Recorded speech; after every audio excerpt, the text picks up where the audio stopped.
Ada apa dengan pusaka Pangeran Diponegoro yang diterima Anies? Ini dia penjelasannya secara ilmu kebatinan. Ya, tombak Kanjeng Kiai Cokro. Kanjeng Kiai Cokro. Ya. Oke. Itu tombak itu saya nggak tahu asal usulnya, tapi saya baca di literatur itu. Tombak itu sudah berumur, itu sudah ada sejak abad 16, berarti 1500 sekian. Iya. Dan tombak itu bukan punya Pangeran Diponegoro. Tombak itu muncul sebelum Perang Jawa dimulai. Tahun berapa tombaknya? 1500. Kalau menurut yang saya baca ya, Iya. itu abad 16, berarti 1500-an. Oke. Tombak Dan itu kita tahu perang Pangeran Diponegoro 1825 1830. Iya betul. Panunya perangnya. Jadi abad 19 itu abad 16. Itu abad 16. Oke. Tombak itu karena diceritakan di situ bahwa tombak itu berasal dari Demak. Oke. Disimpan oleh seseorang, dan jelas kalau tombak itu berasal pasti dari tokoh, kalau nggak tokoh kekuasaan ya tokoh spiritual lah pada waktu itu. Nah, dan saya mencurigai itu tongkat itu berasal dari Pangeran Benowo. Oke. Ini pendapat saya. Saya sambil Pendapat ngecek saya. ya, Pangeran Silakan. Benowo ya. Enggak apa-apa Pangeran saja. Benowo, ya. Pangeran Aryo Benowo ya. Ya, Pangeran Benowo dari Demak itu. Itu yang sebetulnya dia yang berhak atas kekuasaan Demak kalau nggak salah. Rupanya Pangeran Benowo ini merupakan anak kandung dari Mas Karebet atau Joko Tingkir. Betul. Jadi tombak Cokro ini, tombak Kanjeng Kiai Cokro ini yang disebut sebagai tombaknya Pangeran Diponegoro ini kalau menurut literatur berasal dari abad 16, dan itu dipegang oleh Pangeran Diponegoro itu beberapa tahun sebelum Perang Jawa dimulai. Saya termasuk orang yang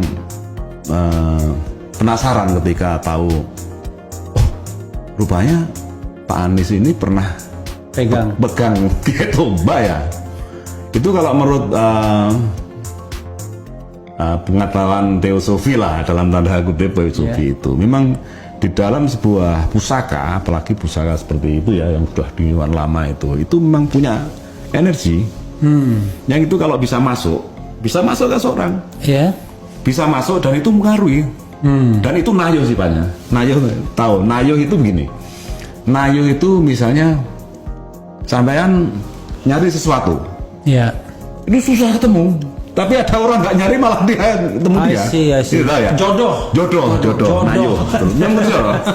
Dan biasanya kalau memang itu berjodoh dan energi masuk, itu kemudian secara spiritual itu kemudian apa ya istilahnya, moncer atau gimana gitu ya. Moncer artinya apa? Melesat gitu loh. Di luar yang bisa dikendalikan oleh Anies, kemudian jadi gubernur.